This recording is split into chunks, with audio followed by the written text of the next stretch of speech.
Welcome back to Dice to Pixels. We're here with episode 19. We're almost at 20. We're getting there. 19 comes just before it. Does it? Yeah. Last I checked. So thanks for coming back and watching us, or if you're new, welcome.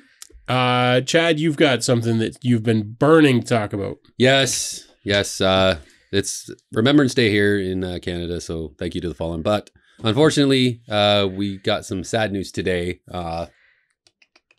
Mr. Kevin Conroy, who's widely well known as the voice of Batman Bruce Wayne in a multitude of projects, the animated series, video games, passed away today at the age of 66. I feel like a small part of my childhood died today.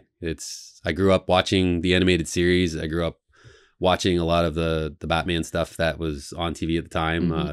The Arkham series of video games. He did the voices for Batman and Bruce Wayne in all of those. And whenever I read a Batman comic book, the voice that I always heard was Kevin Conroy's as Batman. Same. So it sucks. He had lost a battle with cancer, and it's a damn shame. It's very sad.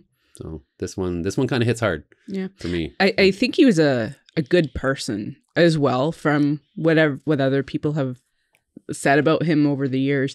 I recall a story from during 9/11. I guess he was working in a kitchen to help feed the people that were helping rescue and clear up the rubble. And someone had mentioned that he was in the back, and they were like, is he really there? And so I guess from the back, he started yelling using his more Batman intoned voice, and everyone just started cheering out that we're eating. And That's pretty cool. Yeah, sad stuff. But at least the work that he's done, we'll always have it. It's always there to watch, reminisce, and enjoy. So thank you, Mr. Conroy, for everything that you've done. I'm sure many people are in the same boat as you. I personally never got into Batman and never played any of the games, actually. Like, I don't think I've played a single Batman video game. So I was completely unaware of all of this until Chad mentioned it. Yeah. But I mean, it's actually, to me, it's impressive, having not known about this. It's actually impressive to me that a single person was maintained throughout that much continuity. Usually every video game just picks, whoever they can to do voice acting or whatever. So it's actually kind of cool that he was the voice for so long. Yeah. We didn't discuss this beforehand, and I don't know how this conversation is going to go at all, but you actually mentioned that it's Remembrance Day, and I had actually forgotten about that. I knew earlier today because I was out and about, but I had actually forgotten that, and I meant to talk about it a little bit tonight. I'm curious what you guys think. And to be clear, none of us have served, and our opinion is worth exactly that much. But I'm curious what you think. I've seen a lot of like sales and sort of people like hyping up war games because it's Remembrance Day. Not too bad, but I've seen a little bit of it. And I personally, that seems super shitty to me. That's dog shit. That leaves a bad taste in my mouth. My dad's always said that, we, especially when it comes to like, when people are trying to shush kids at Remembrance Day ceremonies and whatnot, like, no, let them do their thing. Those people pass so that we can enjoy life the way that we have it now. And I guess in some ways you could take that viewpoint with sales for these games, but it's tacky. It's tacky. That's kind of how I felt about it. Like, I mean, I think there are probably games that maybe wouldn't be the worst, because there are games that sort of, I mean, they're games, so they're going to glorify war to some degree. But I think there are games that are lean towards realism that maybe it's not such a bad thing. But like, I've seen people talking about like Call of Duty. To be clear, I don't know that Call of Duty like officially did anything, but I've seen people like talking it up and like pointing out sales that are on and everything else. And I'm just like, that seems gross to me. Yeah. I don't know. That'd be like celebrating okay. Let me rephrase that. That was a horrible word to use. That would be like remembering the Holocaust by playing like Wolfenstein or something, which I don't think that's the right, like, I think that's wrong. I think you've got it wrong if that's the route you're going. Yeah. It completely defeats the purpose of the day. Yeah. Like you said, is to celebrate and give thanks to the men and women that serve your respective countries to fight for the freedoms and the freedoms that you have now. Yeah. And trying to monopolize it. And now, grant, like, I'm not going to go so far as to say, like, a lot of people do, because, like, there is, like, sure, like, you're going to see, like, little, the poppy thing. I understand that's a donation thing. And yes, 100% wear a poppy, like, by all means. But yeah, like, these men and women lost their lives so that we could have the lives we have now. So trying to cash in on that is complete and total bullshit. It seemed pretty gross to me. Yeah. Now, it's possible that people who have served feel differently. I don't know. Like I said, none of us have. So, you know, our opinions are worth exactly that much. But yeah, it struck me as shitty. Now, again, I'm not calling anyone out specifically because I don't want to do that. And also, I'm not aware of any like video game publishers that have done this, but I've seen games being sort of released today, and I've seen games sort of been put on sale today, and it kind of just leaves a bad taste in my mouth personally. Yeah. I think there's games, excuse me.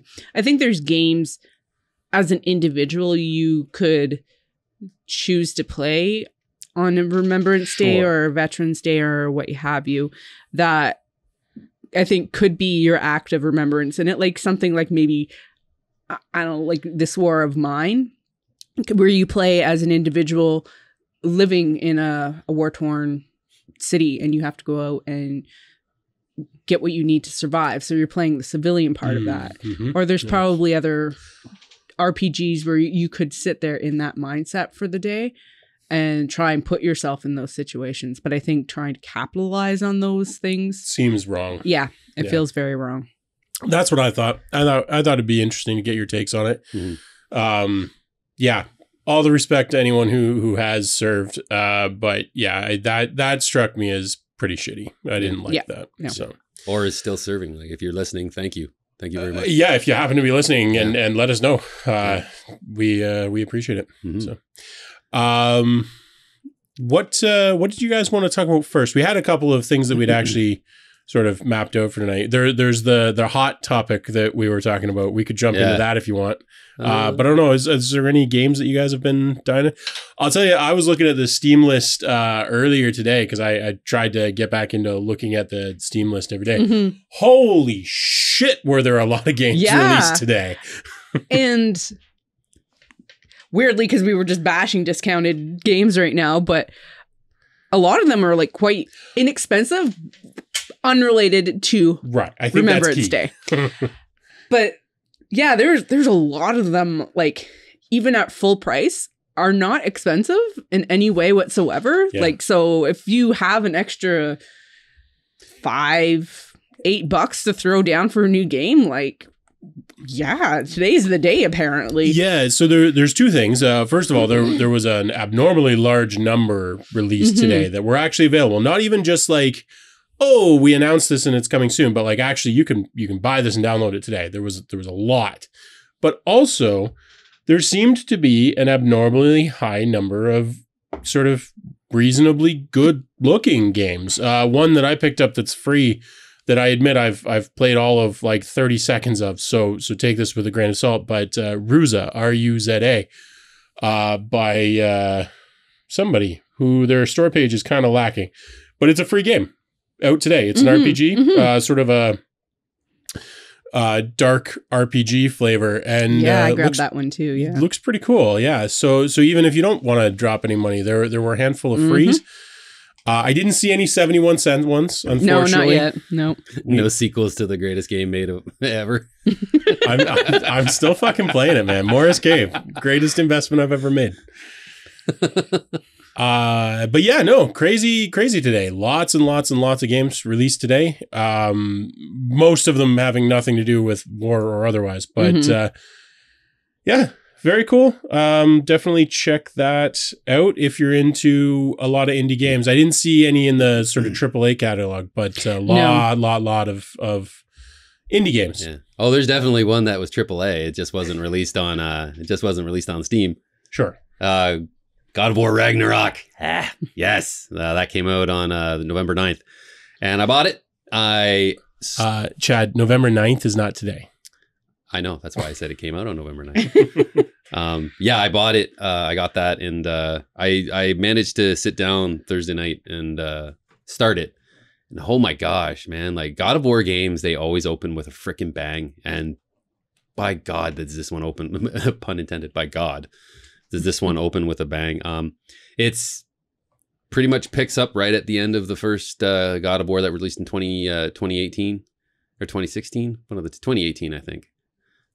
Picks up right at the end of that one. They have like a little recap thing that you can select right at the start of the game just to give you kind of the P's and Q's of everything that happened previously. And then it just lets you go and boom, you're off. And holy crow.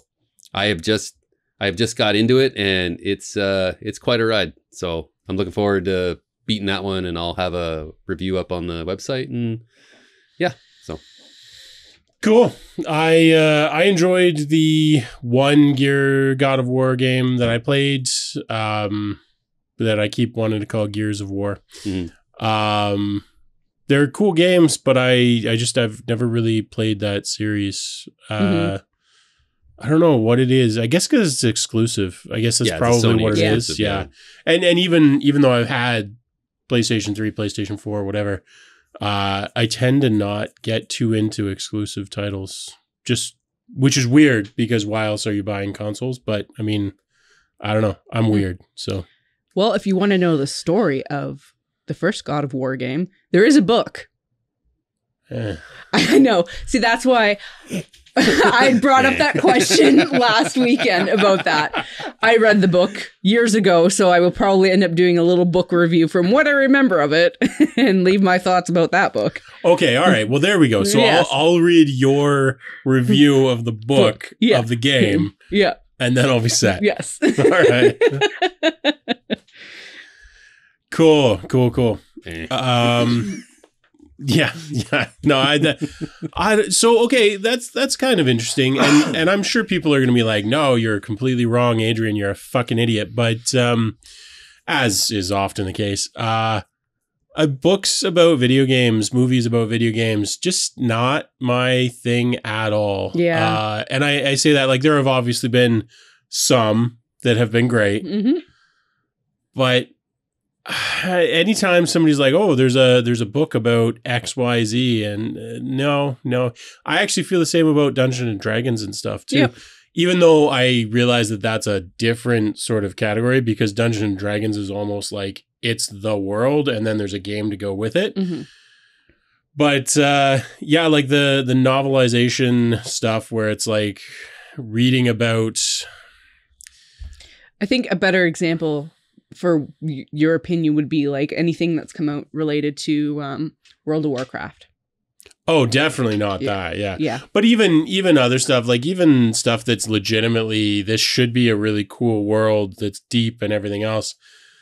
If it's based on a game, I'm just kind of like, I just immediately discount it. And that's not fair, but it is the way I think. I'm just like, oh, a Dungeons and Dragons book. I give a fuck. Yeah. And that's obviously not fair because they have incredibly talented writers and incredibly creative people on that team. So I'm sure the books are good. But every time I see something like that, I'm just like, oh, maybe not so much. You'll see in some of my reviews. Fair enough. But oh, hello, Spider. All right. Spider's dead. Spider's dead. We're back. Yeah, I see something crawling out of the corner of my eyes. Like, that's a fucking spider on my mic stand. Great. Cool. Yeah, sorry. We were talking about D&D books. Not so much then, eh? In terms of quality. I haven't read too many. Those ones have better established writers. The one that Salvatore and yeah, and then World of Warcraft ones have good names as well. The one that pops to mind of being kind of iffy is, well, the God of War one is yeah, and then there's one that came out between in the new trilogy of Tomb Raider, between games 1 and 2, a book did come out, and I love that series of games, so I got the book, and I have opinions about that book as well. I love that every time anyone ever says I've got opinions about blank, it's not good. Yeah, not good opinions, just opinions. Cool. Yeah, no, I find that it's weird because I know lots of people who are super into books, like Warhammer books and everything else, and to each their own. That's great. And I respect that there's lore there and that I'm missing out in a lot of ways. But man, I just immediately discount that stuff because I'm just like, no, I don't. But I'm an asshole because I've talked about this a little bit previously. I don't really pay attention to story in games either. Sense for you. Like I like reading the bits and pieces in the D&D books that come out through Wizards. Like I enjoy reading through them. Some, for the most part. A lot of the campaign books, Strixhaven, for example, I hated reading that because it literally felt like the same thing for 4 chapters. Like just the layout of the everything and the actual lore bits, I don't mind. Yeah, I remember you saying that Strixhaven was realistically because it's set in a college and everything else, but that it was super repetitive. Yeah. So like I just like reading the little bits and pieces of lore and stuff like that, or some history. The Sword Coast Adventures Guide was a good one because it literally is just all lore about the Sword Coast and city and all the cities and all that stuff. That was good. I liked reading that because I actually went back to that before we started playing Descent into Avernus, and just to kind of bone up on a bit of things here and there, and plus for a few little short stories that I wrote in the previous life. But yeah, you also have read a lot of Destiny 2 lore too. You have their lore is really good. Yeah, those I want to say anthologies, but they're not anthologies. The Grimoire anthology. Yeah, there we go. Yeah.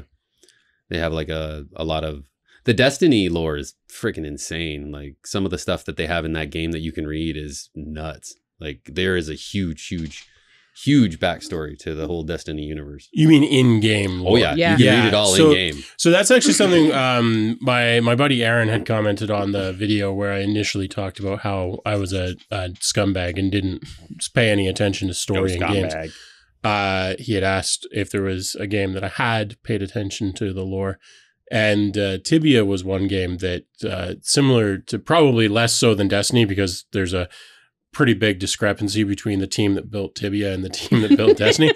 But they had a really, really, really deep lore in that game. Like there were libraries all throughout the game that just like there would be dozens, if not hundreds of books in some of these libraries. And most of them were nonsense. Some of them were just like recipes and stuff like that. But like some of them were like legitimate books, short, but legitimate books about like, this is a king's diary and stuff like that. Cool. And there was a lot of lore in that game. And some of it was like puzzles that you would actually have to like piece together from different libraries in the world to like solve a puzzle to get access to a new piece of equipment, cool. or a new dungeon or something like that.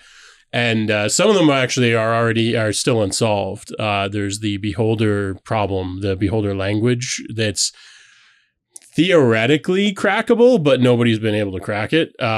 Probably because there's some missing information that nobody's pieced together yet. But it had very rich lore, and I read some of it for sure. But I think that's partly because it rewarded you.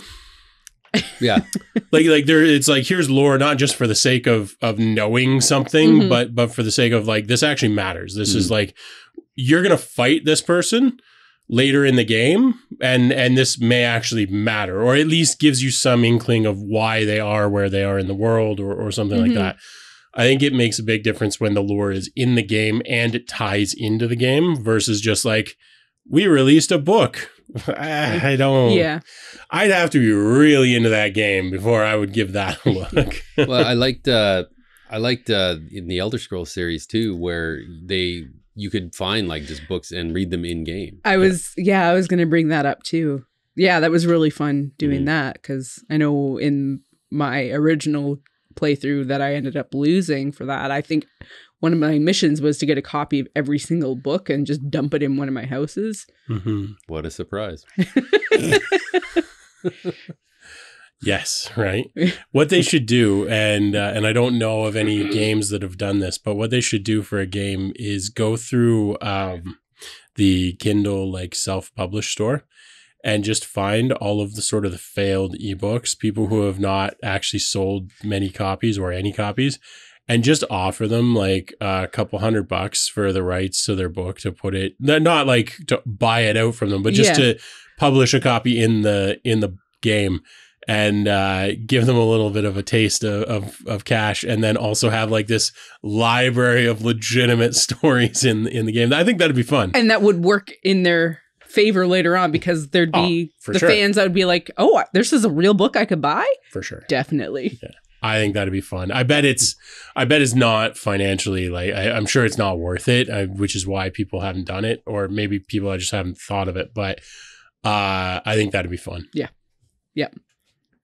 Yeah. At long last, people can finally read about my hot flakes recipe. Haw flakes. Haw flakes. Yeah, Sarah brought us candy, which are, I'm gonna say, I don't actually know which language is the place that they're from. They're imported from somewhere. Yeah. China. Okay, they are Chinese. I was going to say Chinese, but I wasn't sure. Yeah.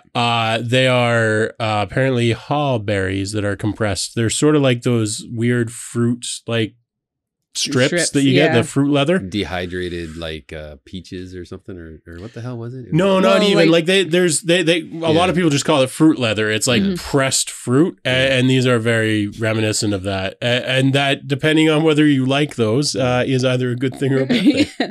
I don't mind them. They're not bad. For 80 cents, it was worth it to try, I guess. Opening them up, and the first thing one of you said was, "This looks like meat." That was me. They do. They look like meat. They look like incredibly processed meat. Yes. Or crushed, haw berries, one or the other. Now you too can have some pork chips. Oh, those exist, by the way. Oh, hell yeah. Oh, right. Jumping back to God of War. Oh, this isn't a gaming podcast. Oh, yes, it is. We're talking about Half-Life now. Apparently, some of the collector's editions that went out. Yeah. Oh, yeah. Which are the $200 collector's edition with a gold embossed box and a 16-inch replica of the Norse of the hammer and dwarven dice and downloadable cosmetics and a whole bunch of other stuff. Was missing the game. Whoops. Like, there was no like digital download code in there. It was like legit, like the disc of the game. Yep. Okay, here's a picture. Okay, I'm going to make a suggestion for us right here. We need to bring back our whiteboard from a previous life. Okay. And on the one side, we'll have "Yay Sony," and on the other side, we'll have "What the Sony." Because I feel right now that side of the board is going to be like notched with a lot of. All right. Well, I mean, let's be fair. This kind of thing happens. But yeah, that's pretty dumb. I actually thought that I was going to come in tonight and be like, I have a, fuck Xbox story. I legitimately thought I was going to have one because I was reading through some articles, because you might not know this, but a lot of what we talk about, we get from other gaming news. We don't actually... People don't reach out to us and tell us their scoop stories. I know that's surprising given our immense clout, but so I was reading through the list of articles, and one of them was talking about Xbox Game Pass and Xbox One users getting screwed over. And I was like, oh, did Microsoft do something super shitty? No, not at all. They're just going to start not having as many Xbox One compatible games in Game Pass going forward, which is like, well, makes sense. No shit. Yeah. Like that console's old. Yeah. So I was all ready to be like, yeah, we got a fuck Xbox story. And then it's like, oh no, that's just normal. Perfectly reasonable. Okay. All right. Fine. Never mind. Thought we were going to balance the books a little, but nope. It's going to take a lot of balancing. Oh, yeah, right. Man. Like, I feel these scales are like kind of like touching the ground now and like leaving stress marks in the freaking concrete. So. A little bit. Yeah. Yeah, that sucks. I if you were one of the ones that got the collector's edition and didn't receive your game, sorry. Wow. That sucks. Oh, they'll get taken care of. Oh, yeah. They'll get the game and a coupon or something. They'll be well taken care of. But it would be immensely shitty to unbox your like super deluxe edition, ready to play, get into the game and be like, oh. Yeah. Oh. Yeah, they were supposed to get a steelbook and a downloadable code thing, and both were missing, so you couldn't even download it. Spent all day painting the red line right down the cover of one eye so you could just, feel like Kratos when you're kicking the shit out of some enemies in game, and you couldn't even do it. Terrible. I mean, thankfully I got mine. I didn't get the collector's edition, so it was just getting all the red paint off my face that sucked. Yeah, that took a bit. Yeah, why did you take that off before the podcast? Well, I had to go to work, and I didn't want to explain that to people. Chad, your lack of commitment is disturbing. Hey, man, when I fall down a set of stairs and I rip the shit out of my freaking hand. Yeah, right. You still came. I'm still there. Yeah. Yeah. So, I think we should talk about the hot take topic. Well, not really hot take, but the thing we were just starting to talk about earlier. So I had asked these two what we were going to talk about tonight that wasn't just news stuff. Mm-hmm. And we were trying to come up with some thoughts. And for giggles and shits. Not for giggles, for you. Yes. Our friends.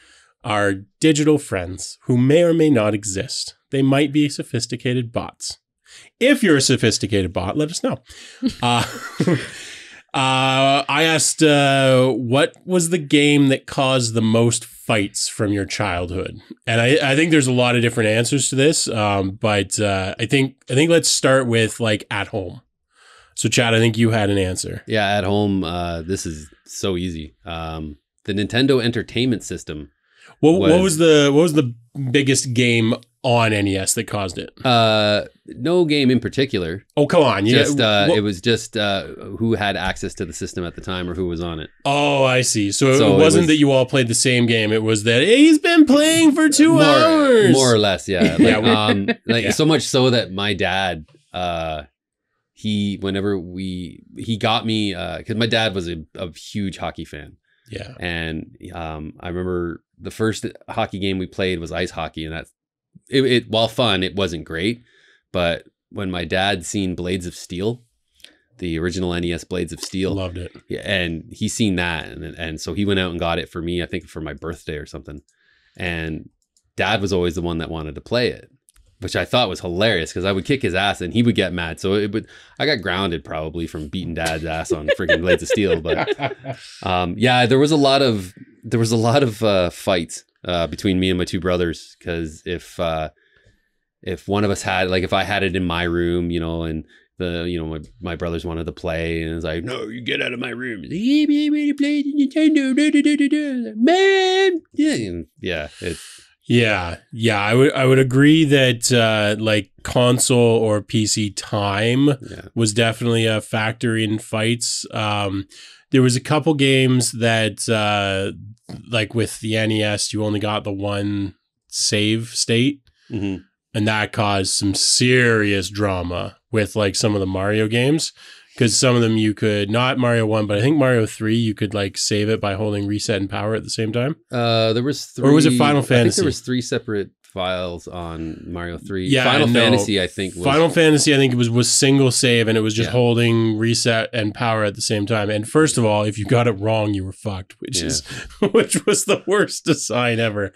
But also it meant that you could only have one save file. Yeah. And so that caused some serious drama, because it was like, no, I'm playing through Final Fantasy. You can't override my save. Yeah, that would have been my one brother for sure, 100%. Yeah.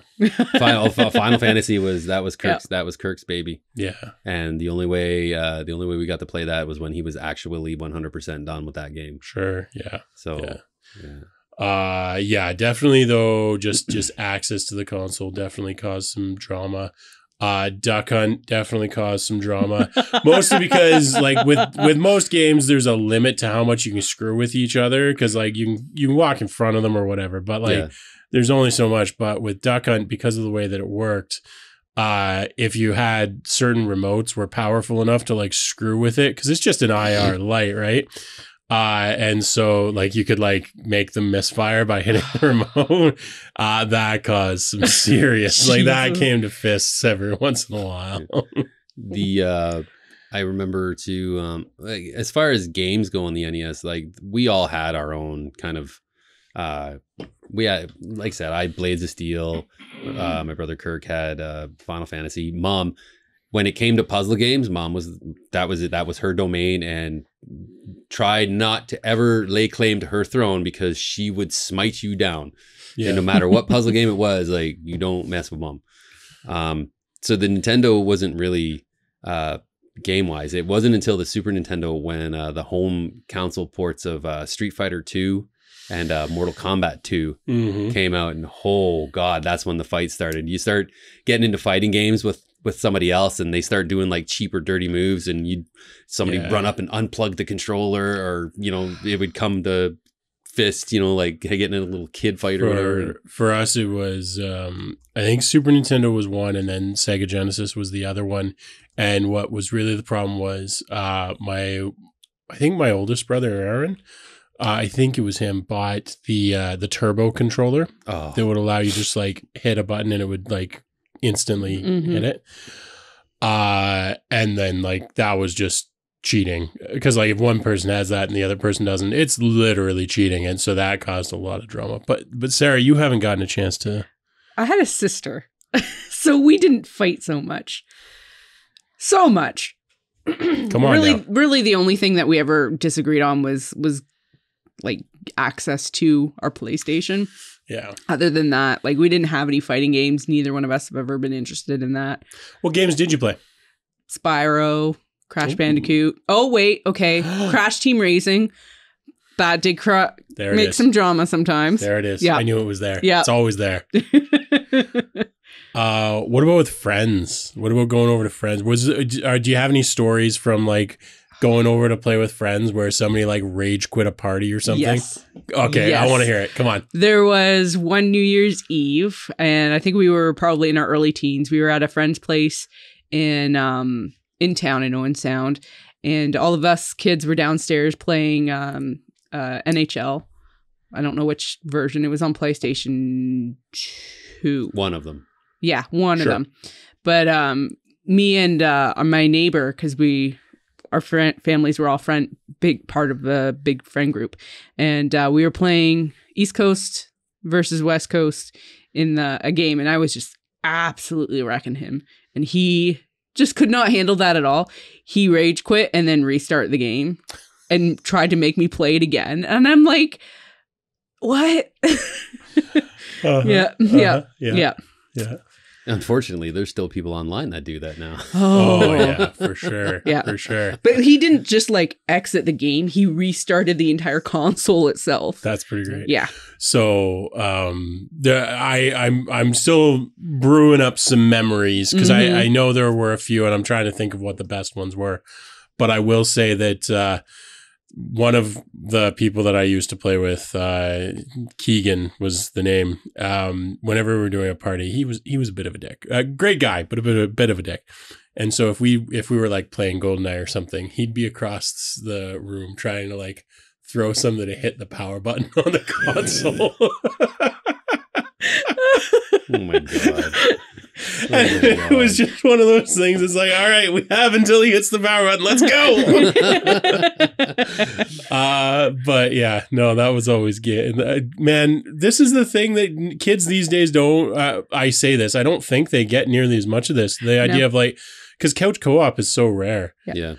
Like, I don't think people realize that for especially the younger kids out there, like how couch co-op was such a fucking bonding experience. And I think that it just doesn't really exist anymore. Yeah. Like my brothers, when me and my brothers get together for our yearly brother getaway up north. Sure. We do that. Like we'll hook up last year, for example, Shredder's Revenge, that new Teenage Mutant Ninja Turtle game came out, which we all played couch co-op as well. Yep. I brought my Switch up and we hooked it up to my brother's TV, and me and my two brothers, we literally sat there and played through the whole thing and beat it. And then my two nephews were coming downstairs and they were just like, oh, you're playing? Can I play? Oh, can I play? And we were just like, no, like you can watch, like we're playing, like this is our time. Yeah. Right. But I think they were just kind of blown away, like, oh, they're playing video games. Like we would, what was the other ones that we would play down? Oh, Mario Party. Yeah. My one niece, she, every time we're down, she always wants to play Mario Party with us. Love Mario Party. Yeah. And we played the hell out of that. We would play the crap out of that. Mario Golf.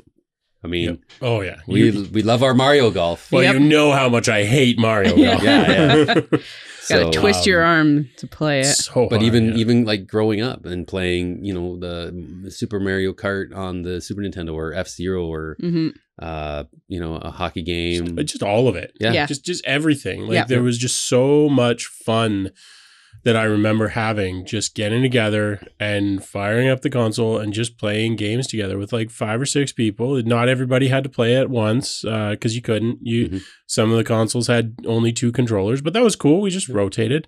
Sometimes somebody would bring an extra console and a TV, you know, lug in the fucking like 20-inch black and white or whatever they had spare. Those were great. And then a little bit older in high school, we did LAN parties because I had a really nice big basement that my dad built out. That was like, we had a really nice space, big, like 25 by like 20 foot room that was made to be LAN partyable. He basically put it together for us. That's awesome. It was amazing, honestly, super, super great. And so like we could have like 10 people over playing LAN games. And my brothers and I are all nerds. So we legitimately did. Like we had, my brother John and I routinely would do LAN parties, mostly with his friends because they were older and had cars at the time. But, you know, there was one day, I think I might have even told this story a little bit previously. But we were playing a LAN party to the point where I think it was Age of Empires that we were playing, if I remember correctly, until the point it was like 4 a.m. or something. And we'd been going for like 20 plus hours. Oh, my God. And one of the guys' computers crashed. And to this day, we swear that the error message was must go sleep now. and none of us can tell if that was like true or not, but we all swear that that's what it said. But yeah, like that kind of stuff. Like I remember those are some of my best memories from childhood. And I feel like today's gaming just there isn't that. Not in the same face-to-face way. But it's interesting that you brought up LAN party because I didn't mention this when we were looking at articles earlier, and I was keeping it in the back of my mind to look up later for myself, but a book has recently come out about LAN parties in the late 90s and early 2000s and just how different the oh my God, I had that keyboard. Nerd Snipe. And just how like they still exist to an extent, but not in the same way. Like you It's funny because I've talked to like people sort of our age, like I've said like, and like if we ever make this a big thing and we have like a headquarters, so to speak, we're going to have a place where you can do LAN parties and stuff. Same thing with like a house. Like if I custom build a house, it's going to have a place where I can do like kick-ass LAN parties. And it's funny because some like kids not even that much younger than me. I mean, not even kids, adults not that much younger than me are like, huh? What? Why? That doesn't, I don't get it. And it's like, that's sad because you're missing out. Like you have no idea how much you're missing out. Yeah. Like I've never taken part in one unless you want to call when we played Diablo. I mean, basically that, just with a few more people. Yeah.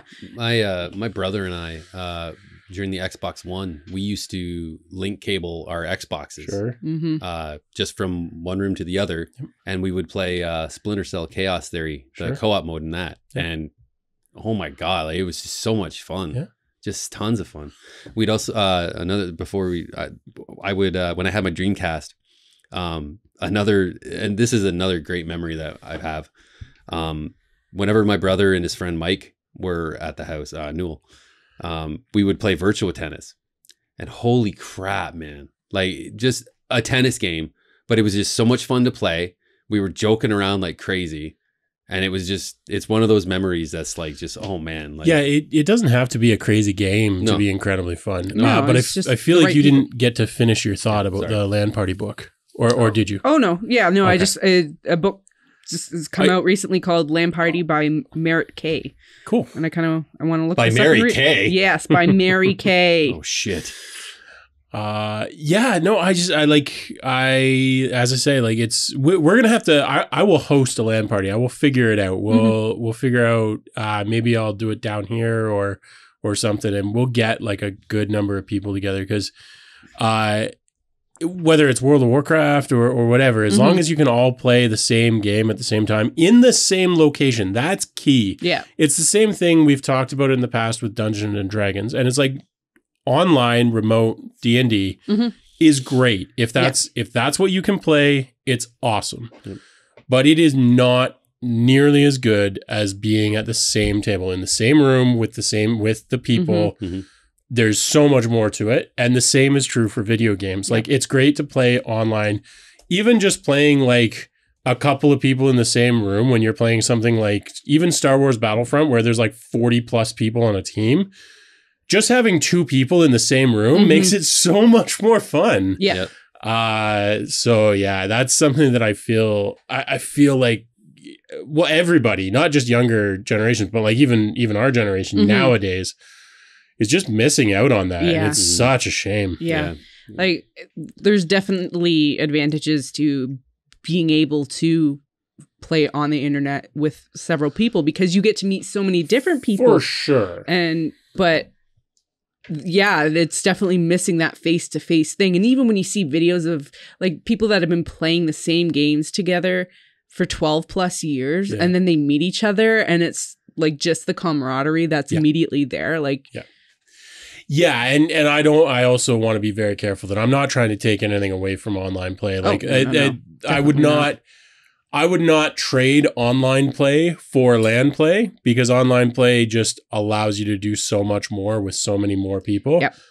But goddamn, if you have not participated in a LAN party of some sort, like a legitimate, even if it's a console couch co-op, whatever it is, if you have not gotten a bunch of people together and just played games for a night, video or board games, and actually I think this might be a little bit of why board games seem to be gaining popularity lately is because they kind of force you to be in the same room. So people are like, video games are fun for playing on your own, but board games are, and it's like, you can play video. I know it's crazy, but you can play video games in the same room. Like when Halo first came out and like the amount of LAN parties that we would have just playing like Halo, the original Halo multiplayer. It was fucking so much fun. I mean, I set up my office in the last house, and I'm gonna do something similar here at some point. Just add 2 matching TVs and 2 PS4s, so that my buddy John could, well, anyone, but my buddy John was most of the person that came over, and we just fire up like online games on the PS4s, like Anthem, for instance. And just instantly, any game, twice as good when you're playing it next to a buddy. Just it doesn't matter what game it is. It's just immediately better. Yeah. Well, that's why Chad and I are always on the lookout for like couch co-op games or even single player games we've played together as couch co-op games, just because it's fun playing with people. Torchlight, we played through Torchlight. I love Torchlight. Actually, Torchlight 2. Sorry, Torchlight. I like both. Yeah, that was fun. Cat Quest 2, we're gonna play through that because it's a co-op game as well. Yeah. We played Fez as Fez. Fez, that was, man, Fez was such a fucking unique and fun little game. Yeah, my God, that was so good. I didn't play it. I saw it, but I didn't play it. It's really cool. Yeah. It's really, really cool. Like the whole manipulation of the environment and how it I was going to say somebody really needs to crack, and for all I know they have, and I just haven't experienced it, but somebody really needs to crack the sort of semi-interactive couch co-op where it's like you're playing something like Torchlight, for instance, but it's single player, like a single player RPG. But the second player has they can optionally join the game and somehow legitimately improve the game. Like you were talking about this a little bit last week with like the Batman and Alfred sort of setup. Yeah. Where like the second player does something meaningful.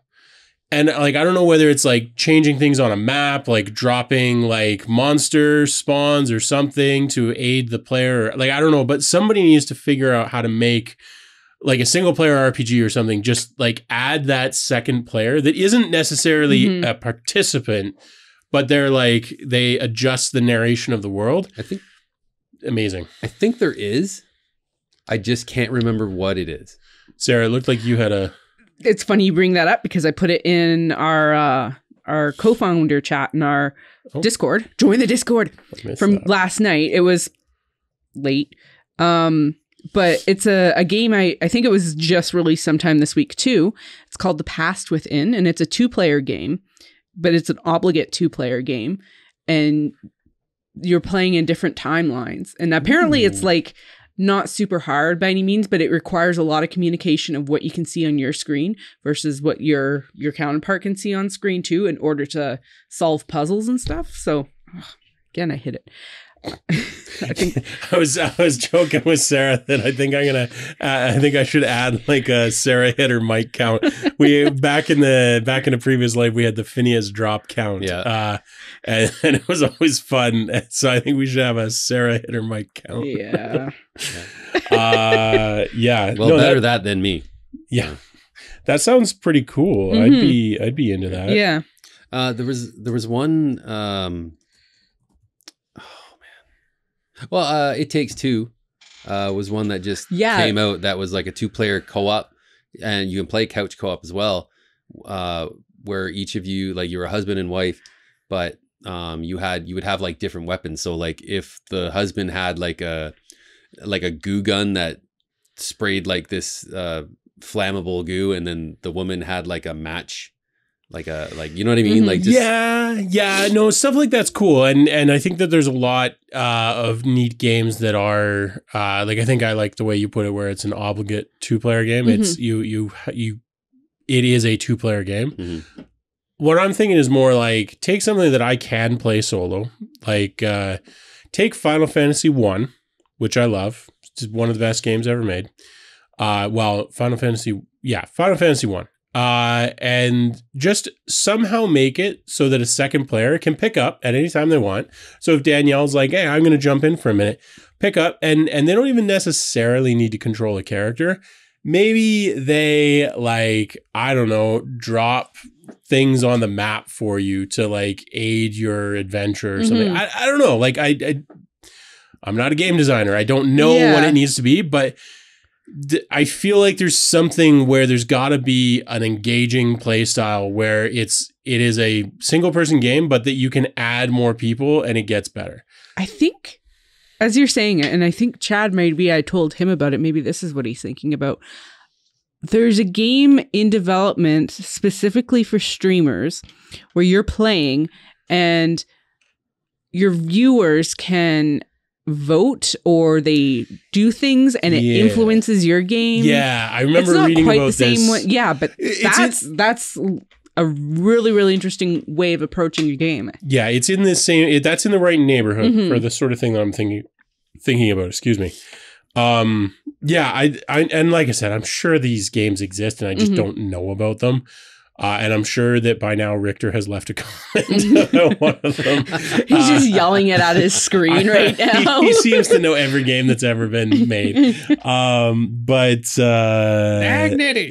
either him or Temple, one of the two, is like, you idiot, this game. Oh yeah, actually I remember that. Yeah, I feel like Binding of Isaac had a little tiny two-player thing. This isn't well known, but I'm 99% sure it's the right game I'm thinking of. The second player could just shoot as your little helper. Oh. They could shoot, not quickly, but they could shoot and just give you like a little bit of a leg up, which is like a nice little Easter eggy sort of thing. And I'm like, something like that, except a little bit more. Even things like maybe the second player can see secrets on the map if you go close enough to them or something. Ooh. So like, I don't know what it is, but there's got to be something where, you know, you can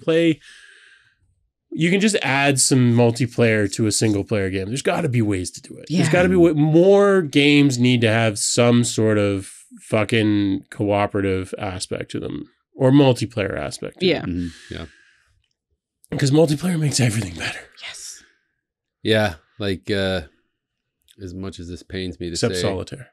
Even like if Sony decides to remake The Last of Us again for the fucking 4th time for PS6, and they add a co-op mode where one of you can play as Joel and the other one can play as Ellie. Sure, yeah. Don't do that, Sony. You put it out in the world now. No, first of all, you said PS6. They're gonna make it be long before the PS6. They're gonna remake it for PS5 at least 2 or 3 more times. The Last of Us 2, The Last of Us 1, The Last of Us, lasting. The Last of Us. The first of The Last of Us. That's right. Yeah. They should make a prequel called The First of Us. They really should. No, just call it Us. There it is. And then the spinoff is Wee. Literally. It looks like we're actually coming up kind of close to time. Well, because you brought this up, yeah, and I really don't want to end this without bringing it up, but board games that also caused some fights. Oh, yes. Oh, yeah. Well, so for me, Monopoly. That was the one that brought us to blows at least once or twice, just because, you're cheating, you're stealing from the bank, and no, I'm not, and you flipped your property, and I flipped the table. Yeah. Monopoly caused a lot of hatred, and I think that's true of a lot of people, either a lot of boredom or a lot of hatred, and it's a shame because if you play Monopoly by the actual rules, it's a very fun and strategic game. It's just that nobody plays it by the fucking rules. So, but what about you? Let's go to Sarah first. Okay. I mean, I think ours is almost the same one. Oh. Playing Trouble with my parents up in Owen Sound. Yeah. Or frustration. Yeah, trouble, I guess it's same shit. Yeah. But. The game with the popper in the middle. Yeah. Yes. Yeah. Yeah, we have a lot of house rules. And then my parents' neighbors legitimately have gotten into arguments where they have not spoken to each other. Yep. And yeah, it becomes a very loud game and very angry at everyone. Also, there's this one game called Blockus. Oh yeah. Yep. That one, because your dad I know. is fucking so dirty at that. Like, it's so fucking bad. But yeah, that's another one that Mexican Train. Yes. Playing Mexican Train dominoes. Oh, yes, those get very, very loud. Such a fun game, but yeah, that's also one where you can be really freaking dirty. Yeah. I'm trying to think of other board games that we played as kids that really riled us up, but I think Monopoly was honestly probably the worst offender. I know, like games like you, because you were saying Trouble, and I know like games like Sorry was also another one where like, oh man, when you got hit and you had to start, I was like, you son of a. Like, we never played Sorry for exactly that reason. Like, I don't think we ever bought it, and my parents didn't buy it for exactly that reason. But like, I think Family Guy even did a bit of like, sorry, do you feel like losing friends tonight? And yeah, I think it was a pretty shitty game. Yeah. Snakes and Ladders, same sort of thing. It wasn't like versus anyway. By the way, that game is so fucking dumb. I don't know if anybody like.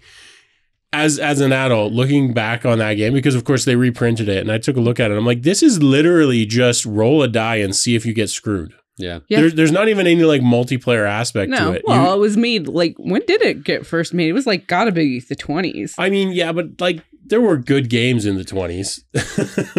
But not for children necessarily. No, well, and I think that's the thing is, but at the same time, that's kind of my thing about Snakes and Ladders is like, or Shoots and Ladders, whatever you want to call it. It's one of those things where it's like, it's so simple that it's a kid's game, but it's so punishing that it should never be played by a child. Okay, it's a lot older than I thought it was. 1400s. God damn. Yeah. Really? You haven't pulled. You don't. I don't. 13th century. I am not. I'm looking at. Wow. Yeah, it was. Apparently, historians believe it was created by someone named Saint Gaindev. Cool. Okay. Yep. Like it literally says here, years active, ancient India, 2nd century AD to present. That's awesome. It was originally apparently called Moksha Patu. Oh my gosh, I am so sorry. Moksha Patam. We're gonna butcher it, and you're just gonna have to accept that. I'm so sorry. I am terrible at other languages. It's okay. Even my own language, I am terrible with. Well, I'll tell you, that's actually a completely, I had actually forgotten about this story, and I was not even going to mention it because I forgot about it. But talking about ancient games. Yes. Yeah, I pulled this up earlier. Apparently, very recently, I don't know when the actual find was. This is an article that was from a few days ago. On Greek City Times, scientists have apparently discovered some mysterious spheres that they believe are part of ancient Greek board games. They've found at least 700 of these, so like they're not accidental, and they're similar sized, but they come in 2 distinct sizes, and they've found rocks that have apparent like pits in them where the spheres fit. And they're pretty confident that these are elements of like a seriously ancient board game dating back like 4,000 years. So it's the original Monopoly. It kind of, I mean, it honestly, it kind of looks like almost like a cribbage sort of thing where it's like a track. And I would love to know what the rule set is. It's probably like whoever kills the next bison gets to move their sphere up or something. But like, no, Greek times 4,000 years, it would have been probably pretty sophisticated, to be honest. Yeah. But I think it's just, this is also, let's be fair, this is almost certainly not the first board game. No. It's just because it's stone, you know. Yeah. No, it's definitely not the first, because I know that they know of some historians know of some Egyptian board games too. I just don't remember much of anything about them, but I do. Sure. Yeah. Building pyramids. That wasn't them. No, that that was an even older civilization. Aliens. It was, and it was a big power station. We're gonna do a conspiracy episode one of these days about the ancient pyramids, just because there's so many good ones. Oh, I mean, how can you not? I'm actually a little bit jealous because, like, not that I would be good at them, because I find conspiracies hilarious, but that's kind of the problem, is that I find them hilarious. Yeah. But I'm kind of jealous of these YouTubers that get to do conspiracy channels, and just every week they put out a new video about some ridiculous conspiracy, and that's their whole thing. That's their life. That's their job. I'm like, that sounds awesome. But no, pyramids were an ancient board game from Aliens, obviously. Of course. Obviously. Yes, obviously. Well, before we hang up, because this is a phone, we're going to hang up. Yep. Have either of you been playing anything noteworthy in the last week? I decided to go back and re-download and replay Transformers Devastation, which basically looks like the old kind of G1 cartoon art style. Okay. A lot of the voices from the old 80s cartoon are back. Peter Cullen is Optimus Prime. Yeah. I've been playing. I played through that and I beat it. And then God of War came out. So I was going to say I would have led with God of War Ragnarok, but yeah, that's fair. Well, I you already talked about that. Yeah. I played the hell out of some Vampire Survivors last weekend, but then today I started playing a game I picked up last week called Cat Lady, the card game. And I've only finished the tutorial so far, but it is adorable and I'm kind of enjoying it so far. So that's pretty fun. I like it. I actually don't think I've been playing anything particularly noteworthy. I tried out a couple of things on itch.io, but none of them spoke to me. So So I think I'm boring this week. Yeah. But real quick, because if you haven't heard about it, it hasn't made that much of a splash in the media. And I think it's worth a mention if you haven't seen it. Dungeons & Dragons Onslaught is a product that they announced recently, I think last week, which is essentially sort of a Warhammer-y, Star Trek Attack Wing-y, sort of very vaguely sort of combat game that's Dungeons & Dragons flavored, pre-painted minis, and it's just combat. So that might be worth looking into if you're interested in that kind of stuff. I'm curious about it because you can obviously use those as minis for your games. It could be cool or it could be utter shit. We'll find out. We will know more as it gets closer to release. Yeah. Hey, give us a like. Down in the comments there, tell us what games you fondly remember fighting with your siblings or friends with. Whether or your imaginary friends. Or your imaginary friends. Give this video a like. Subscribe if you haven't. Spread the word. Tell people about Dice to Pixels. Join our Discord because Discord's great. Like, sometimes. And ours is the best. I know for a fact that ours is the best in the world. Yeah. So. Yep. We have a wonderful little community there. Of course it's the best. That's right. Yep. Emphasis on the little. I mean. But they're great. We love them. Yeah. All right, cool. It's the best. Thanks, everyone. Thanks, Chad. Thanks, Sarah. Thanks, Santa Claus. Thank you, Adrian. No, don't do that. That'll make my ego bigger. Fuck you, Adrian. There you go. We'll catch you on the next one. Thanks, everyone. Totals. Bye.